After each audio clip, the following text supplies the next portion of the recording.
Okay, guys, this is where the fun starts. This is the Death Valley Survivor phase.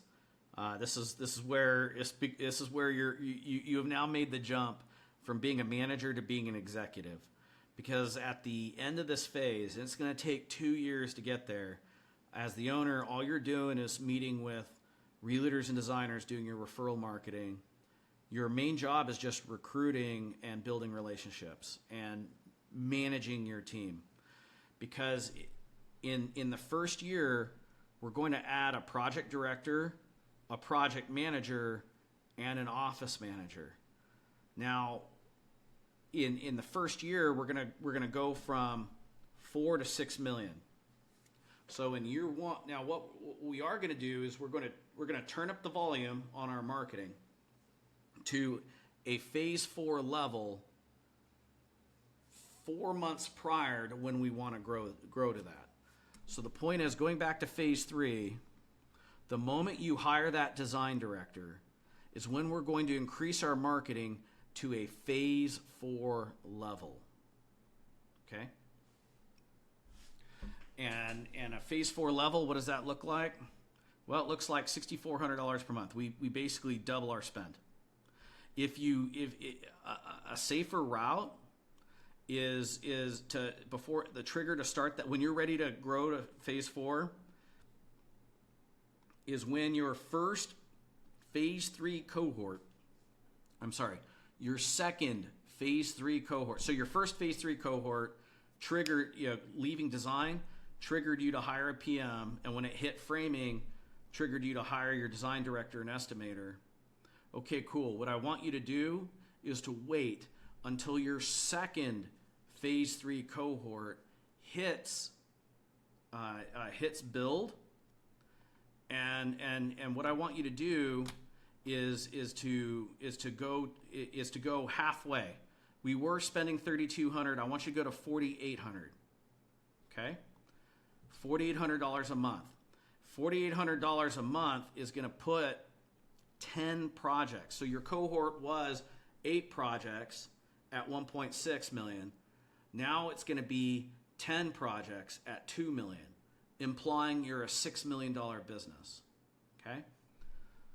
So when your trigger to hire your third PM and hire your first project director is when your very first $2 million cohort goes to build. That's $2 million of work going to build in the same month. A cohort, you're going to get 3 cohorts in a year, spread out 4 months apart. Okay? We're going to be very, very modular, like an assembly line. This is how we pick up efficiencies. It's how we reduce stress, because everything's cyclical. Okay?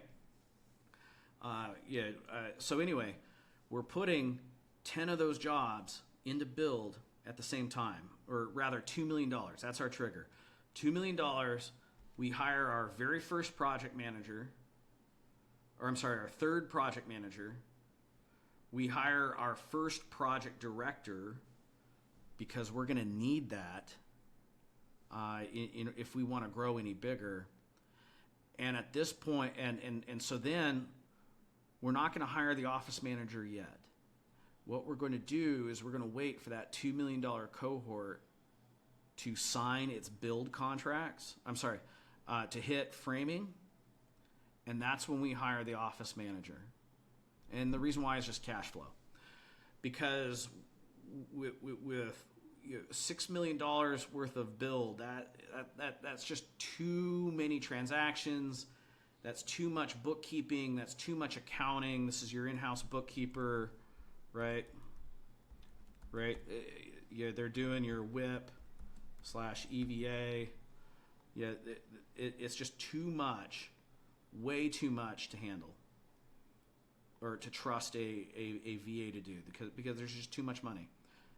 A mistake's going to cost you too much, right? So then that when your second $2 million cohort signs build contracts in design, that's when we're going to hire our second project director. and we're going to increase our marketing to the full-throated 6,400 a month, right? So to break down phase 4, instead of saying year 1, just say cohort 1,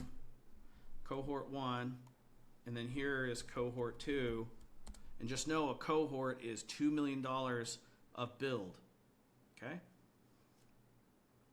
So when you're doing a $2 million cohort, you're going to get 3 cohorts in a year. So that's implying you're a $6 million company. Make sense?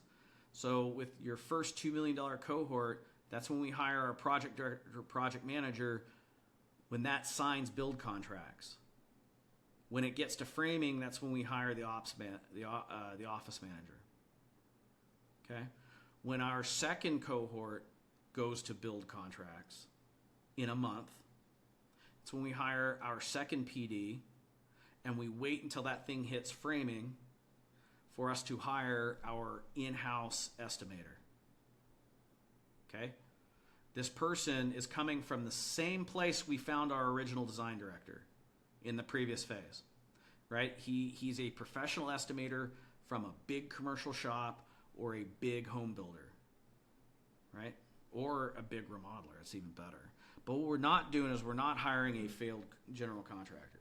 We're not doing that. No, absolutely not. Okay, and you guys know how to read this at this point. We're responsible for making relationships, for referrals, and recruiting and managing the team. Your PM, you're going to designate your senior PM as the ad hoc construction director, managing these. He'll be a construction director in the field, responsible for 4 to 5 projects. Okay. And you'll have your 2 project directors and your design director. Okay? And your design director at this point is only doing design management SOP and approving the estimates. Your in-house estimator is still doing in-house estimator things. Your office manager expanded from just doing invoices and transaction reconciliation to also doing all of your bookkeeping and WIP VAs. Right? Other than that, nothing's really changed.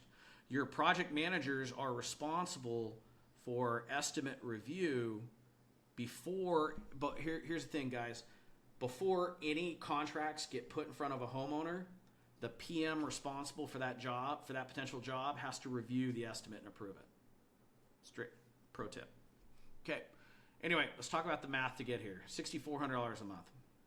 Because you need to do 160 proposals a year to hit your nut at the top end. Okay? Right. So let's talk about what this team's going to cost you. Well, what's going to go up is your ad spend. You added another project manager. You've hired 2 project directors and an in-house estimator. So let's break down the money.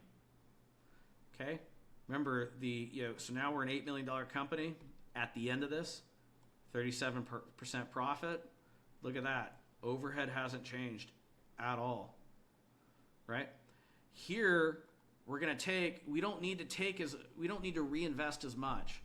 So we're going to keep our profit distribution the same, just so that we can afford to hire our project director, our third project director, and to hire an ops director. So we're not reinvesting back in the company a blanket 10% because Sean Van Dyke of Profit First said to fucking do it. That's stupid. We're only reinvesting what we need to grow the company, and then the rest flows to us. Okay? So now, I'm calling that. We're basically managing our buckets of money like my grandmother did with envelopes. Well, we need to put this money towards the car, and this towards the mortgage, and this towards school. Anyway, so what this means is we're taking a little over $1 million to pay ourselves. And remember, my 7% rule of revenue to estimate taxes. What this means, guys, is we're taking home $500,000 a year. Now, we're stressed the fuck out, okay? We're not chilling yet. We're still working 80 hours a week, and we have been working 80 hours a week since phase 1.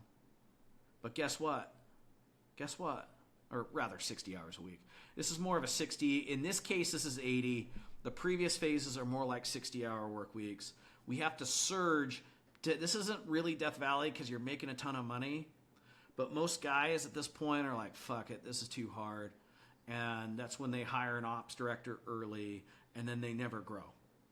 Right? So to get above this phase is what we got to do. Okay? So now, in the next phase, we're going to go over the max out. What you're going to see in the next phase is your overhead's going to go down, your profit's going to go up. The time you spend actually working, you're completely removed from the business, which is at phase 5, right? Actually, it's phase 6. No, phase 5. But anyway, I'll see you in the next video.